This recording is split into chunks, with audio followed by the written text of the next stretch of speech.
Palavra da Verdade, com Hernandes Dias Lopes. Meus amados, vamos abrir então a Palavra de Deus no Salmo 73. Salmo 73.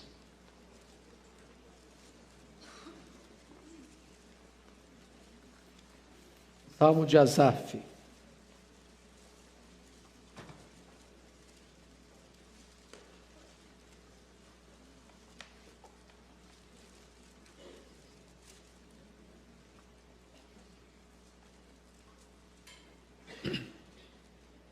Está escrito o seguinte: com efeito, Deus é bom para com Israel, para com os de coração limpo.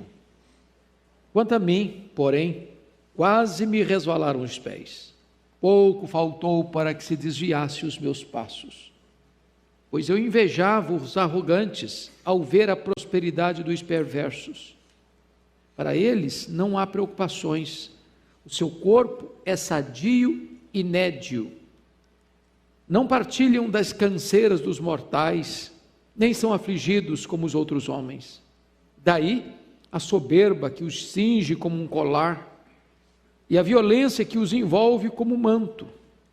Os olhos saltam-lhes da gordura, do coração brotam-lhes fantasias, motejam e falam maliciosamente, da opressão falam com altivez, contra os céus desandam a boca e a sua língua percorre a terra. Por isso, o seu povo se volta para eles e os tem por fonte de que bebe a largos sorvos.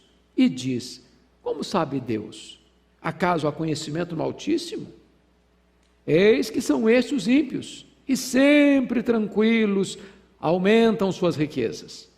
Com efeito, inutilmente conservei puro o coração e lavei as mãos na inocência, pois de contínuo sou afligido e a cada manhã castigado.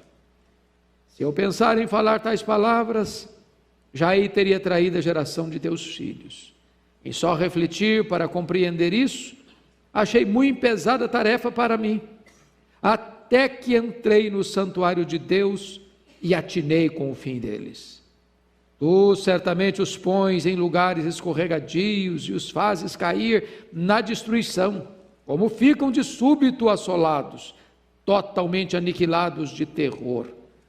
Como ao sonho, quando se acorda, assim, ó Senhor, ao despertares, desprezarás a imagem deles. Quando o coração se me amargou e as entranhas se me comoveram, eu estava embrutecido e ignorante. Era como um irracional à tua presença. Todavia, estou sempre contigo. Tu me seguras pela minha mão direita. Tu me guias com o teu conselho e depois me recebes na glória. Quem mais tenho eu no céu? Não há outro em quem eu me compraza na terra. Ainda que a minha carne e o meu coração desfaleçam, Deus é a fortaleza do meu coração e a minha herança para sempre. Os que se afastam de ti, eis que perecem. Tu destróis todos os que são infiéis para contigo. Quanto a mim, bom estar junto a Deus. No Senhor Deus põe o meu refúgio para proclamar todos os seus feitos. Amém. Eu quero meditar com vocês hoje sobre o tema: o crente na janela da tentação. O crente na janela da tentação. Os crentes, por mais piedosos que sejam e por mais conhecimento que tenham, são susceptíveis a serem tentados. E eu tenho certeza que você tem sido tentado. Deus só teve um filho que nunca pecou, seu filho amado, Jesus Cristo, mas nem esse ficou livre de tentação. As maiores tentações, entretanto, não vêm de fora, emanam de dentro. Não vêm das circunstâncias, procedem dos sentimentos. E aqui está um homem de Deus, um homem líder na casa de Deus, um homem afeito aos louvores no culto a Deus, que num dado momento da sua vida, chega a compartilhar conosco passou um momento de grande perigo. Seus pés quase resvalaram. Ele quase se afasta de Deus, porque ele está olhando pela janela, a janela da tentação, está vendo algumas coisas, não está fazendo uma leitura correta do que está vendo, e ele começa a chegar a conclusões precipitadas, pensando o seguinte: não vale a pena ser crente? Sou uma pessoa séria, sou uma pessoa zelosa, sou uma pessoa piedosa, lavo as mãos na inocência, só levo pancada na cabeça, todo dia. E aí eu olho para o ímpio, meu vizinho, olha a vida dele, tranquila, nem problema de saúde ele tem, o corpo dele já vem bronzeado de berço. Preocupações? Dorme tranquilo sem Lexotan. Ele nem se esforça demais não, os bens dele prosperam.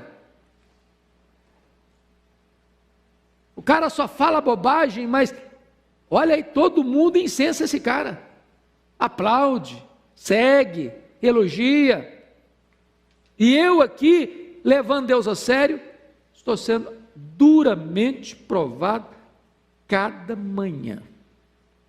Eu sei que não tem nada a ver com você, que você é um crente, mas não tem sido tão provado, né? Então, eu queria que você olhasse comigo esse dilema, que não é novo. Jó tratou desse assunto, Abacuque tratou desse assunto. Como é que eu posso entender que o ímpio, que desanda a boca a falar contra Deus, contra o próximo, é violento, parece que tem uma vida melhor que a minha? E eu que sou crente, vivo situações difíceis. Ou quando você olha para o cenário geral e você vê, como é que pode entender que um João Batista está na cadeia e um Herodes está no trono? Que um Paulo vai ser degolado e quem manda degolá-lo é Nero? Que Jesus de Nazaré está sendo julgado e o juiz é Pôncio Pilatos? Como é que você pode entender essa inversão de valores? É isso que está levando esse homem a essa crise. Então, eu queria que com a Bíblia aberta comigo você olhasse, primeiro, o crente na janela da tentação com os pés na estrada escorregadia. E eu chamo a sua atenção para alguns pontos. Primeiro ponto, você está com os pés no lugar escorregadio quando você inveja as pessoas por aquilo que elas têm, sem olhar para o que elas são diante de Deus. Olha comigo os versos 2 e 3. Você pode ler em voz alta comigo? Vamos juntos?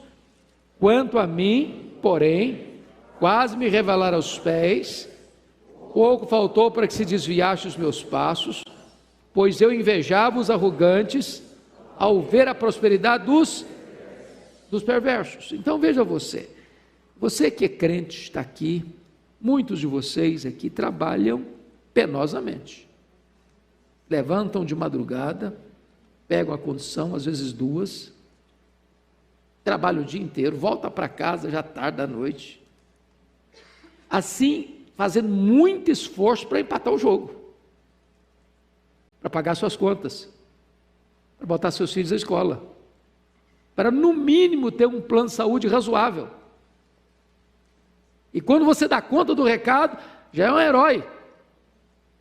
Aí você olha para a janela e vê seu vizinho que é ímpio, que é perverso, numa canetada só resolve a vida dele financeira. E você fica pensando, meu Deus, para mim o ônus, para ele o bônus. Para mim o rigor da lei, para ele as benesses da lei. Para mim o suor do rosto, para ele a prosperidade. Para mim a preocupação, para ele uma vida tranquila. E isso pode levar você, olha o versículo 13, quando ele diz assim, você leu o 13 comigo, vamos juntos? Com efeito, inutilmente conservei puro o coração, e lavei as mãos na inocência. Ele está fazendo uma análise, um valor de juízo aqui, e chegou um momento em que ele pensou isso: não está valendo a pena ser crente, a vida do ímpio está melhor que a minha, ele tem menos problema que eu tenho, ele enfrenta menos dificuldades na vida financeira que eu, ele enfrenta menos problemas de saúde que eu, no campo emocional eu não tenho ansiedade, preocupação, eu estou aqui cheio de angústia na alma. Esse é o drama desse homem. Mas por que ele está assim? Porque na verdade ele só está olhando um lado da moeda. O que o perverso tem agora, aqui, mas não consegue entender ainda quem é esse perverso na presença de Deus. Qual o destino dele? Qual a verdadeira herança dele? Na hora mesmo da prova dos 9, como é que vai ficar a vida dele? Então, se você está nessa situação, de fato você está num caminho escorregadio. Segundo lugar, você está com os pés no lugar escorregadio quando olha para a prosperidade do ímpio em contraste com as provações dos justos. Notem comigo 2 versos aí. Vamos dar uma olhadinha, o verso 12 e o verso 14. Vamos ler o 12 primeiro, juntos comigo. Eis que são estes os ímpios, e sempre tranquilos, aumentam suas riquezas. Agora o 14. Hoje de contínuo sou afligido, a cada manhã castigado. Então veja você o contraste que ele está fazendo aí. O ímpio prospera. E como é que ele está? Sempre tranquilo. Sempre tranquilo. Enquanto ele está sempre tranquilo, o que está acontecendo? Aumentam as suas riquezas. Quando ele olha isso, quando ele percebe isso, e agora vai olhar para ele está olhando para a janela da tentação, ele olha para o ímpio, olha lá, está vendo? Está tranquilo. Enquanto ele está dormindo sossegado, olha, todo dia a conta bancária desse cara engorda, todo dia. Aí ele olha para ele no verso 14, o que ele diz? Pois de contínuo sou o quê? Afligido. Olha você no verso 12, que ele diz sempre tranquilos, sempre, mas eu de contínuo afligido. E cada manhã, não é amanhã, hoje, daqui um mês, outra manhã, não, cada manhã castigado. Preste atenção na ênfase que ele dá, tanto da tranquilidade do perverso que prospera, quanto das lutas e provas que ele, como crente, como piedoso, está enfrentando. Então ele olha a qualidade da sua vida e compara a sua vida com a vida do ímpio e leva-o a uma grande crise, uma grande tentação. Terceiro, confira comigo. Terceiro, você está com os pés num lugar escorregadio quando você olha para a carnalidade do ímpio em contraste com a pureza dos justos. Então confira comigo aí os versos 6 a 10, vale a pena você olhar aí comigo, vamos ver aí, versículo 6, daí, percebe você que daí é o resultado do que ele está dizendo dos versos 4, não há preocupações, o seu corpo é sadio e nédio, a palavra nédio significa bronzeado, não partilha canseiro dos mortais, não são afligidos como os outros homens, daí, então vamos lá, a soberba que os cinge como um colar. Soberba e depois vem violência, arrogância, altivez, peito estufado, pavão. É violento, ninguém entra no caminho dele que ele arrebenta a pessoa. Versículo 7, os olhos saltam-lhes da gordura, do coração brotam fantasias. O versículo 7 traz a ideia de viver nababescamente com fanfarronices intérminas. Olha o verso 8. Motejam e falam maliciosamente, da opressão falam com altivez, ou seja, a boca desse camarada é um esgoto. Ele fala maliciosamente. Agora vejam vocês, da opressão, ele oprime mesmo, ele massacra mesmo, ele leva a vida do outro a se tornar um inferno perto dele mesmo, e ele faz isso, e fala isso com altivez. Altivez. Mas olha o versículo 9, contra os céus desandam a boca, fala contra Deus, blasfema contra Deus, e a sua língua percorre a terra, fala de tudo e de todos. Mas olha o verso 10, leia o 10 comigo.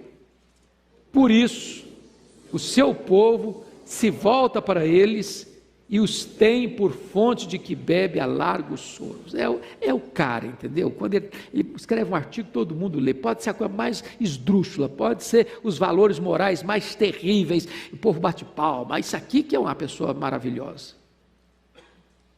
Eu não sei se vocês acompanharam os noticiários aí da Feira do Livro do Rio de Janeiro para cá, mas aquilo que as pessoas chamam de retrocesso medieval, das pessoas que discordam dessas loucuras, parece que se você defende hoje os valores simples de família, você é um ET, você é um retrógrado, você está fora de moda. É curioso isso. Um analista político muito conhecido no Brasil disse que chegaria um tempo em que essa questão da relação homoafetiva, lá atrás, às vezes era um negócio que trazia vergonha, acanhamento. Depois passou a ser tolerado. Depois passou a ser incentivado. Ele diz, eu temo que amanhã vai ser obrigatório. E quando as pessoas defendem essa bandeira, se você diz o contrário, você está mergulhado em densas trevas de ignorância, de atraso, de retrocesso. Mas as pessoas que aplaudem isso, as pessoas bebem a largos sorvos dessas fontes. É isso que ele está dizendo. É isso que ele está dizendo.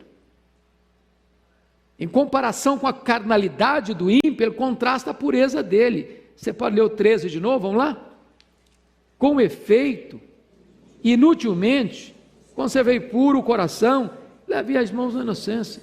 Meu coração está sendo puro, lava as mãos na inocência, mas olha aí, eu estou sozinho, estou isolado, ninguém me escuta, ninguém quer me ouvir. Quando eu abro a boca, as pessoas rejeitam o que eu estou falando, mas quando a pessoa fala uma loucura, ela é aplaudida.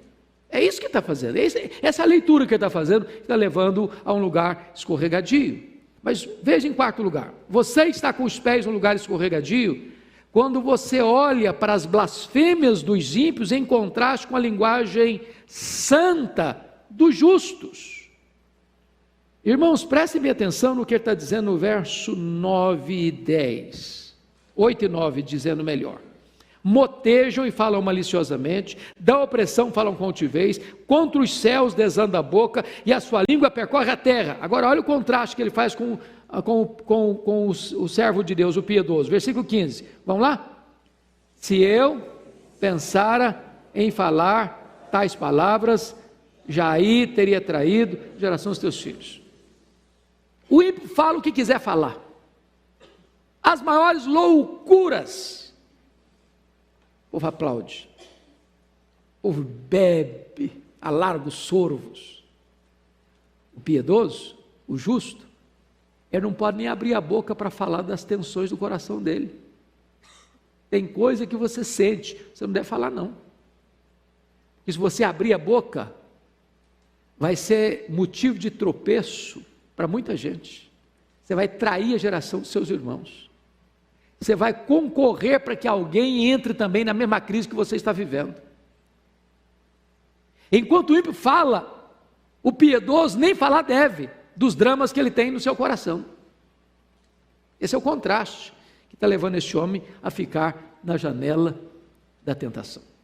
Mas vamos agora olhar o segundo ponto dessa mensagem, que é o crente na casa de Deus, seguro nas mãos do Deus Todo-Poderoso. Então, ele sai dessa janela, desse caminho escorregadio, que ele chega a dizer, preste atenção, no versículo 2, quase me resvalaram os pés, para uma outra realidade, não de pés num caminho escorregadio, mas agora segurado pela mão do Deus Todo-Poderoso. Olha aí, por favor, o que ele vai dizer no versículo 23, todavia estou sempre contigo, tu me seguras pela minha mão direita. Preste atenção, Há um cântico lá da década de 90 que eu gostava muito de cantar. Aliás, década de 90 não, década de 80. 70, 80. Segura na mão de Deus e vai. Quem conhecia essa música aqui? Todo mundo, vocês são mais novos, não são novinhos como eu não. A música é tão gostosa e tão bonita, mas ela tem uma ideia que precisa ser corrigida. Não sou eu que seguro na mão de Deus, eu sou muito fraco.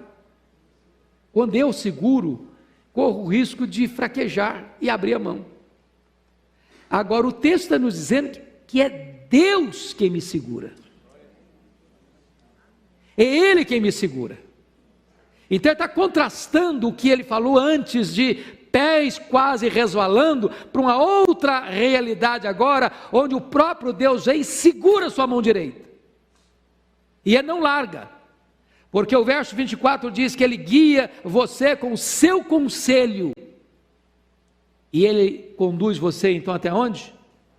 Depois me recebes na glória. Então nós agora vamos sair dessa estrada escorregadia da tentação, da janela da tentação, para um local de segurança. Então vamos ver as lições aqui. Primeiro, você está seguro nas mãos de Deus quando você deixa de lado o egoísmo idolátrico para olhar para a vida com os olhos de Deus. Preste atenção. Leia comigo, por favor, versos 15 e 16. Vamos juntos? Se eu pensara em falar tais palavras, Jair teria traído a geração de teus filhos. Em só refletir para compreender isso, achei muito pesada a tarefa para mim. Então preste atenção numa coisa aqui. Tudo começa na cura, na restauração de Asaf, quando ele refreia a sua língua. Nós temos que ter muito cuidado com o que falamos. Quando ele refreou a língua dele, só em pensar em falar, já teria traído. Se eu falar, vou trair. Então tem dramas na vida, irmãos, que a gente às vezes guarda no coração. Nem tudo que passa pelo seu coração você deve estar falando. Sua palavra tem que ser boa, tem que ser oportuna. Agora, note você que a segunda coisa é que ele vai sondar o seu coração. Sondar o seu coração, o que eu diz no versículo 16. Então, passa-me a ideia que o primeiro aspecto dele não é mental, é moral. Ele não tinha uma resposta clara para o seu dilema, então ele passou a pensar, ele passou a refletir. E quando ele começa a refletir, ele percebe uma coisa: por que ele estava em crise? Por que ele estava na janela da tentação? Porque o mundo dele tornou-se ele mesmo. Ele pensou nele, no conforto dele, nos problemas dele, nas soluções para ele. O mundo dele girava em torno dele mesmo. E aqui está um grande risco para a vida espiritual, é quando você tem esse problema de focar em você demais. E quando você foca em você, isso chama-se egoísmo, egocentrismo, egolatria. Você então passa a ter um problema sério de autopiedade, quando você não entende que as providências que acontecem com você são favoráveis a você. Segundo ponto, você está seguro nas mãos de Deus quando você entra na casa de Deus para olhar para a vida como Deus a vê. Olha o versículo 17 a 20. Vamos ler comigo? Vamos lá? Até que entrei no santuário de Deus e atinei com o fim deles. Tu certamente os pões em lugares escorregadios, os fazes cair na destruição, como ficam de súbito assolados, totalmente aniquilados de terror, como ao sonho quando se acorda, assim, ó Senhor, ao despertares, desprezarás a imagem deles. Preste atenção numa coisa aqui. As crises de Asaf acabam quando ele para de olhar para Deus como juiz de Deus, para julgar a Deus, para então adorar a Deus. Até então ele está indo como juiz. Ele está fazendo juiz de valor. Não está valendo apenas ser crente. Deus não é justo comigo, hein? E eu estou pagando um pato aqui, eu estou sofrendo, eu estou lavando as mãos na inocência, eu vivo uma vida de integridade, eu vivo uma vida de obediência, todo dia eu estou passando por problema, toda manhã eu estou sendo castigado, e o ímpio que não faz nada disso é que está sendo abençoado. Que negócio é esse? Ele está sendo juiz. Tem hora que nós botamos Deus no banco dos réus. Tem hora que nós nos assentamos na cadeira do juiz para julgar o próprio Deus. Deus, o Senhor está agindo errado, o Senhor está sendo injusto, o Senhor não está sendo bom. Então, quando ele para de agir como juiz de Deus, para se tornar um adorador de Deus, começa o processo da restauração dele. Agora, veja você que tudo começa quando ele vai para a casa de Deus. Até que entrei, versículo 17, no santuário de Deus. Irmãos, como é importante vir à igreja, sabia? Eu não sei quanto a você. Tem hora, bom, eu sou pastor, né? Eu acho que se eu não fosse pastor, tinha dia que eu acho que eu ia ficar em casa. Tem aquele dia que você está querendo enfiar uma caverna, ou não? Você nunca passou por isso? Conhece aquela brincadeira da mulher que estava falando para o filho: filho, vamos para a igreja, vamos para a igreja. Hoje não, estou cansado. Vamos para a igreja, filho, vamos para a igreja. Mãe, está chovendo hoje. Meu filho, vamos para a igreja, vamos para a igreja. Mãe, mas não quero ir hoje. Meu filho, vamos para a igreja. Ô mãe, me dá pelo menos uma razão para eu ir. Falou: você é o pastor da igreja, rapaz.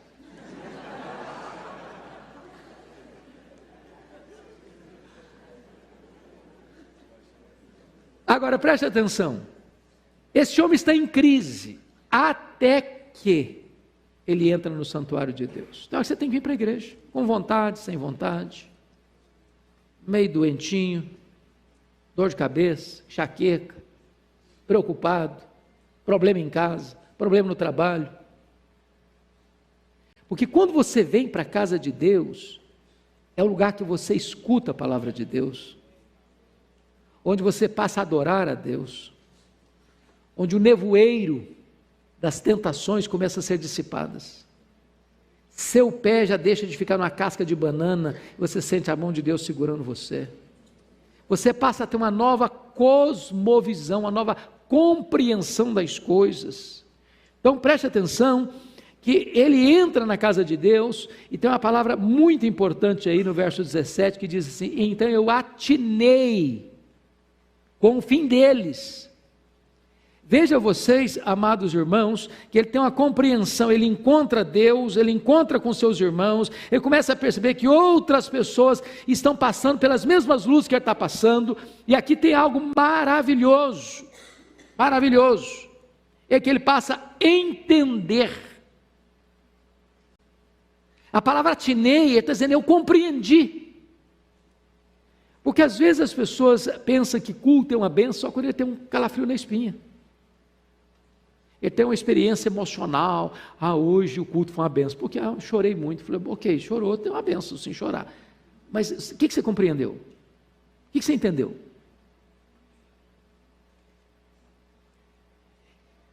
Preste atenção, irmãos. Quando você entra na casa de Deus, não é para você esquecer os problemas. É para você entender a natureza deles. O cristianismo não é um ópio do povo. O cristianismo não é um anestésico. O cristianismo não é um narcótico emocional. O cristianismo não é uma panaceia. O cristianismo vem para trazer entendimento para você. Muita gente está buscando resposta na bebida, nas drogas, no sexo, nas aventuras, na riqueza. Agora você olha as coisas e tem uma visão clara das coisas quando você entra na casa de Deus, quando você escuta a palavra de Deus, quando você adora a Deus, quando Deus abre para você o cenário. O que ele entendeu? O que ele entendeu quando entrou na casa de Deus? Primeiro, ele teve um entendimento acerca do ímpio. Mudou a compreensão dele. Eu atinei com o quê? Com o fim deles. O que o ímpio tem? Tem saúde? Ok, está escrito aqui, o corpo dele é sadio e nédio. Mas um dia o cara morre, não morre não? O que o ímpio tem? O ímpio tem riqueza? Ok. Mas quando ele morrer, quanto que ele vai levar?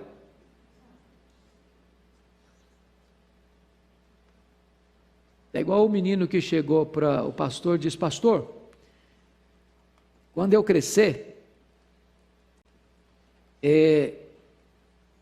eu quero ser igual meu avô. Meu avô morreu muito rico.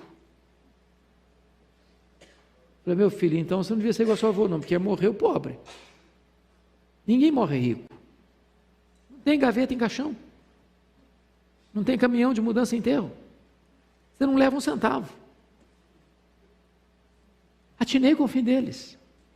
Se você olhar só para o glamour, só para o conforto, só para as roupas de grife, só para as festas, para os restaurantes caros, para as viagens caras, para a sensação de beleza da vida do aqui e do agora, você se encanta. Mas você precisa dar uma olhada para o outro lado, como é que vai ser o fim? Como é que vai ser o desfecho? E ele começa a perceber que o ímpio, ele na verdade, ele não está com essa bola toda não. E agora preste atenção no que ele vai dizer aí. Por favor, note comigo, versículo 18. Você pode ler comigo?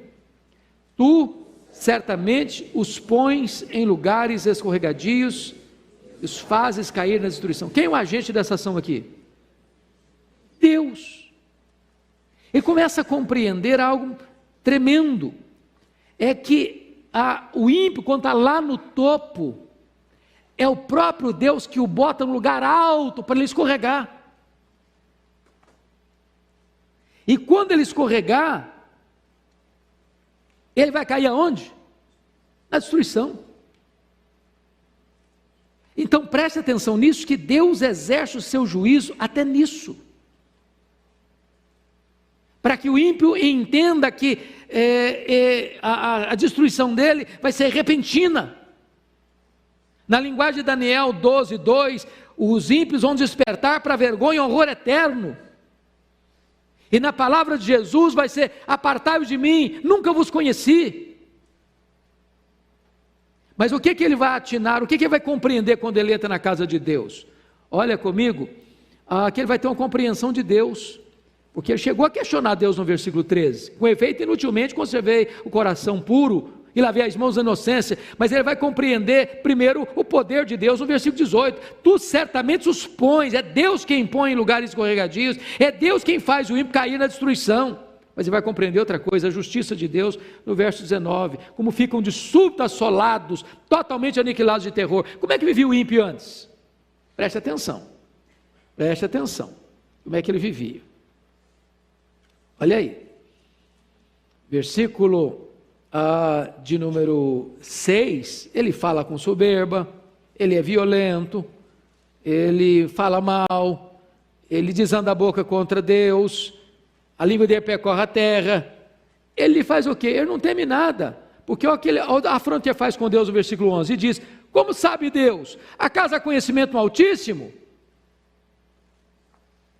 Então ele está afrontando Deus, ele zomba de Deus, ele blasfema de Deus, ele fala de Deus, ele zomba da igreja, ele zomba da religião, ele zomba da fé, ele zomba do cristianismo, ele zomba dos valores morais. Mas quando Deus se manifesta, é o que está escrito no versículo 19, como ficam de súbito, rapidamente assolados, totalmente aniquilados de quê? De terror.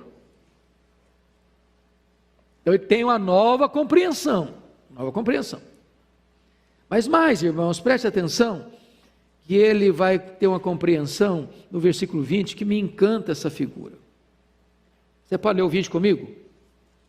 Como ao sonho, quando se acorda, assim, ó Senhor, ao despertares, desprezarás a imagem deles. Irmãos, vamos entender isso aqui. Ele está usando uma linguagem antropomórfica para falar do sono de Deus. Eu pergunto a vocês, Deus dorme? Não. Salmo 121, ele não dormita, nem dorme, o guarda de Israel. Mas não é verdade que tem hora que parece que Deus está dormindo? Por exemplo, nem toda vez que uma pessoa faz o mal, ela recebe o castigo do mal que ela fez na hora, certo? Certo. Nem toda pessoa que faz o bem recebe imediatamente a recompensa do bem que ela pratica, certo? Certo. Então sabe o que ele está dizendo? Deus pega o ímpio e dá corda para ele. Dá corda para ele, ele faz o mal, ele fala blasfêmia, ele faz violência, ele zomba, ele escarnece, ele blasfema, ele acontece, e parece que está tudo bem. Não tem preocupação, dorme tranquilo, os filhos são tranquilos, a prosperidade vai longe, e está tudo bem com ele, parece que está tudo bem com ele, está blindado, está protegido. Aí na linguagem do salmista é como se Deus estivesse o quê? Dormindo. Só que haverá um momento em que Deus vai acordar. Sabe o que é a linguagem do acordar de Deus? É o dia que Deus puxa a corda. É o Deus que diz: agora vamos acertar as contas. Agora vamos ver como é que você fica. Vamos ver se você tem um fundamento sólido para enfrentar as tempestades da vida. Como é que você vai ficar no dia do acerto de contas, no dia do juízo? Vai ficar completamente desamparado e totalmente tomado de terror. Mas essa compreensão ele vai ter na casa de Deus, meditando na palavra de Deus. Terceira coisa, você está seguro nas mãos de Deus quando você olha para você mesmo com honestidade. Vamos olhar o versículo 21 e 22. Leia comigo, por favor. Quando o coração se me amargou e as entranhas se me comoveram, eu estava embrutecido e ignorante, era como um irracional à tua presença. Então vamos entender uma coisa aqui. Quando Asaf para refletir um pouco melhor, sabe qual era o problema dele? Não era o ímpio, o problema dele era ele mesmo. O problema dele era, na verdade, seus sentimentos e não as circunstâncias. Porque enquanto ele estava sendo juiz de Deus, nos versos 13 e 14, ele está lamentando que Deus não está sendo justo com ele. Não vale a pena ser crente. Mas aí, quando ele para fazer uma autoanálise, quando ele examina o seu próprio coração, quando ele para entender as coisas na perspectiva de Deus, é isso que vai confessar aqui nos versos 21 e 22. Quando meu coração se me amargou e as entranhas se me comoveram, eu estava embrutecido, era um asnático, ignorante, um irracional à tua presença. Irmãos amados, vamos pensar nisso aqui. Eu acho que muitas vezes nós somos o nosso maior problema. Nós ficamos acariciando o nosso ego. Nós ficamos fazendo cafuné na nossa autoestima. E aí a gente pensa que a gente é o centro do mundo. Aí a gente pensa que Deus tem que ficar trabalhando todo dia assim para atender aos nossos caprichos. E aí a gente cria uma ideia de que a vida cristã tem que ser assim, muito sensível para a gente, que a gente é muito especial, sabe? A gente é super especial. E aí a providência tem que ser sempre boa, porque se a via é carrancuda, a gente reclama, a gente murmura, a gente acha que Deus não está sendo legal com a gente. Até o momento que ele para pensar de uma forma mais profunda, de uma forma mais correta, e aí ele vai entender que eu era ignorante, estava embrutecido, era um animal, era um asnático. Mas, deixa eu concluir. Você está seguro nas mãos de Deus? Quando você abre os olhos da fé para entender o que é a graça de Deus na sua vida. O que é que ele entendeu? Eu chamo a sua atenção para 4 coisas que ele entendeu. Primeiro, Asaf descobre a graça salvadora de Deus no versículo 23. Olha aí, por favor. Pode ler o 23 comigo? Todavia, estou sempre contigo, tu me seguras pela minha mão direita. Oh, amados irmãos, é maravilhoso você entender isso. Você estava caindo, resvalando os pés, mas Deus foi lá e botou a mão em cima de você e segurou você. Você estava indo para o abismo, você estava na casa do valente, você estava na potestade de Satanás, você estava no reino das trevas, você estava condenado, você estava depravado, você estava num caminho escorregadio, e Deus botou a mão em você, segurou você, está seguro, meu filho? Está seguro? Essa é a graça de Deus, irmãos. É a graça de Deus que nos segura. Nós não ficamos de pé, escorados no bordão da autoconfiança. É isso que o salmista diz no Salmo 116, versículo 8. É Ele que livra a sua alma da morte, é Ele que livra os seus olhos das lágrimas, é Ele que livra os seus pés da queda, é Ele quem segura você. É a graça salvadora de Deus. É o perdido que é encontrado, é o pródigo que volta para casa, é a ovelha que é encontrada pelo bom pastor. É isso que Deus faz e fez com você e comigo. Louvado seja Deus. Segundo, Asaf descobre não apenas a graça salvadora de Deus, ele descobre a graça restringente de Deus. Olha comigo ainda o versículo 23, quando ele diz: tu me seguras pela minha mão direita. Eu acho isso maravilhoso, irmãos, e a gente devia sempre pensar nisso. Quando você sair de casa todo dia, dizer: segura firme na minha mão. O Senhor, eu sou muito fraco. Você acha que você é forte? Você tem capacidade em você mesmo de resistir às tentações? Não tem maior perigo para você e para mim, meu irmão, de que você achar que você é forte. Você é capaz. Quando Pedro pensou que ele era melhor que seus colegas, ele caiu. Ele negou Jesus.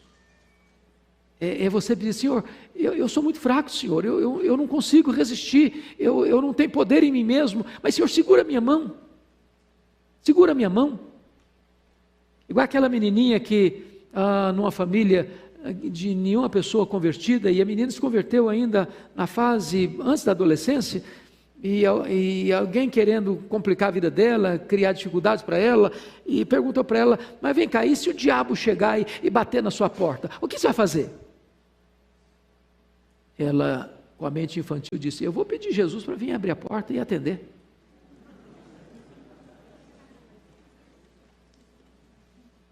Eu não tenho forças, mas Ele tem. Eu não consigo ficar de pé, mas Ele me segura. Essa é a grande bênção da graça restringidora de Deus. Ele segura a gente, Ele protege a gente. Terceiro, a graça, ele compreende a graça sustentadora de Deus no versículo 24. Você pode, por favor, ler comigo? Tu me guias com o teu conselho e depois me recebes na glória. E eu acho isso maravilhoso, porque guiar, a ideia aí é da dinâmica da vida. Ele me guia com o seu conselho, Ele me guia com a sua instrução, Ele me guia com a sua verdade, Ele me guia com a sua palavra. Você vai tomar uma decisão, é a palavra que orienta. Você vai fazer uma escolha, é a palavra que orienta. Você vai comprar, é a palavra que orienta. Você vai vender, é a palavra que orienta. Você vai sair de férias para sua família, é a palavra que orienta. Você vai escolher uma escola para os seus filhos, é a palavra que vai lhe orientar. Você vai tomar uma decisão de trabalhar aqui, ali ou acolá, é a palavra que vai lhe orientar. Deus vai guiando você com o seu conselho. E depois que você terminar a jornada aqui, ele diz: então Ele recebe você na glória. Ele atravessa o val da morte e recebe você na glória. Mas ainda mais, quarto lugar, esta graça também é a graça galardoadora. Olha os versículos 25 e 26. Vamos juntos? Quem mais tenho eu no céu? Não há outro em quem eu me compraza na terra. Ainda que a minha carne e o meu coração desfaleçam, Deus é a fortaleza do meu coração e a minha herança para sempre. Então preste atenção. Por que ele estava com os pés quase resvalando? Ele estava com inveja de quê?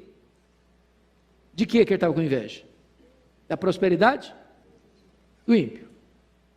Dinheiro, casa bonita, carro importado. Eu estava em Londres ontem, eu fiquei pasmo de ver uma Ferrari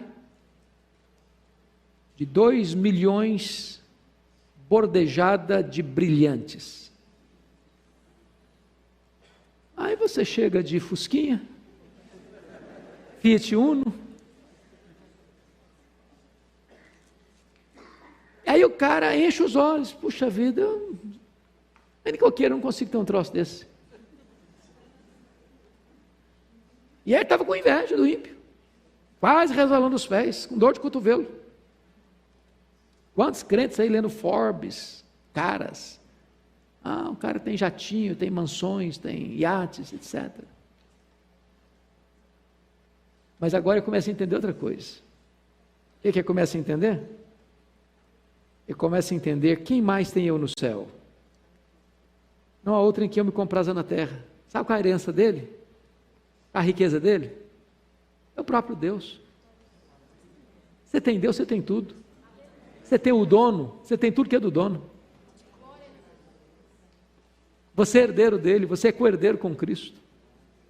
Lá no céu você tem uma grande herança. Sabe qual a maior herança que você tem no céu? É o próprio Deus. Aqui na terra, sabe qual é o maior deleite da sua vida? É ter comunhão com Deus. E ele vai dizer no verso 26 assim: ainda que a minha carne e meu coração desfaleçam, eu passo luto, eu fico doente, eu passo problema financeiro, eu enfrento dificuldade na vida, ele está dizendo: Deus é a fortaleza do meu coração, e o que mais? A minha herança para sempre.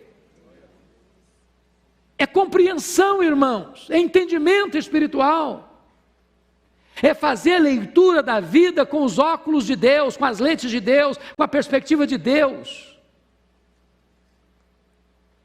Mas eu concluo levando você para os versos 27 e 28, porque o mesmo Asaf que estava sentindo inveja da prosperidade do ímpio faz um contraste agora entre o ímpio e ele. Ele tinha feito esse contraste antes, agora vai fazer um outro contraste. Você pode ler o 27 e 28 comigo? Vamos lá? Os que se afastam de ti, eles perecem. Tu destróis todos os que são infiéis para contigo. Quanto a mim, bom é estar junto a Deus. No Senhor Deus ponho o meu refúgio para proclamar todos os seus feitos. Lá atrás, ele havia dito no verso 15 assim: se eu pensar em falar tais palavras, já aí teria traído a geração dos teus filhos. Se o seu coração está cogitando coisa ruim, não abra a boca não. Não faça da sua língua um laço para as pessoas. Mas se você tem uma boa compreensão das coisas de Deus, verso 28, você podia fazer outra coisa. Quanto a mim, bom é estar junto a Deus, no Senhor pôr o meu refúgio, para fazer o quê? Para proclamar todos os seus feitos. Agora, em vez de você ser um embaixador do pessimismo, da incredulidade, da dúvida, do ceticismo, do julgamento de Deus, botar Deus no banco dos réus, agora que você teve a sua mente esclarecida pela verdade, e você teve uma visão plena do que vai ser a cena do juízo, e você tem Deus como herança, você tem Deus como refúgio, você tem Deus no céu como a sua maior riqueza, e você tem Deus na terra como o seu maior deleite, agora então você deve abrir a boca e proclamar os grandes feitos de Deus. Asaf começa pelo fim. Dr. Mark Lloyd Jones, quando fez uma exposição desse texto, disse que o verso primeiro é a conclusão do salmo. Eu convido você para ficar em pé, e nós vamos ler o verso primeiro, a uma só voz, porque o verso primeiro é a conclusão do pensamento deste homem. Vamos juntos? O primeiro? Com efeito, Deus é bom para com Israel, para com os de coração limpo. Com efeito, Deus é bom para com Israel. Deus é bom com a igreja. Deus é bom com a sua família. Deus é bom com você. Vamos orar. Receba a nossa gratidão, Deus, pelo privilégio de nos reunirmos nesta noite em Tua casa, para estudarmos a Tua palavra. Ela é a verdade, ela é preciosa, ela é rica, ela é para nós pão para a nossa fome, ela é água para a nossa sede, ela é mel para os nossos lábios, ela é mais preciosa do que muito ouro depurado, louvado seja o Teu nome. Ajuda-nos a compreender a Tua palavra, ajuda-nos, Deus, a nunca nos afastarmos da Tua casa, mas na Tua casa encontrarmos o entendimento que emana das Escrituras, para entendermos quem és Tu, quem somos nós, quem são os ímpios, e assim nos deleitarmos em Ti, e vivermos para o louvor da Tua glória. Ajuda-nos a viver de modo digno da nossa gloriosa vocação, ajuda-nos a proclamar as Suas virtudes, ó Deus, e a viver de tal maneira na tua presença que tu sejas o maior prazer e deleite da nossa vida. Em nome de Jesus. Amém.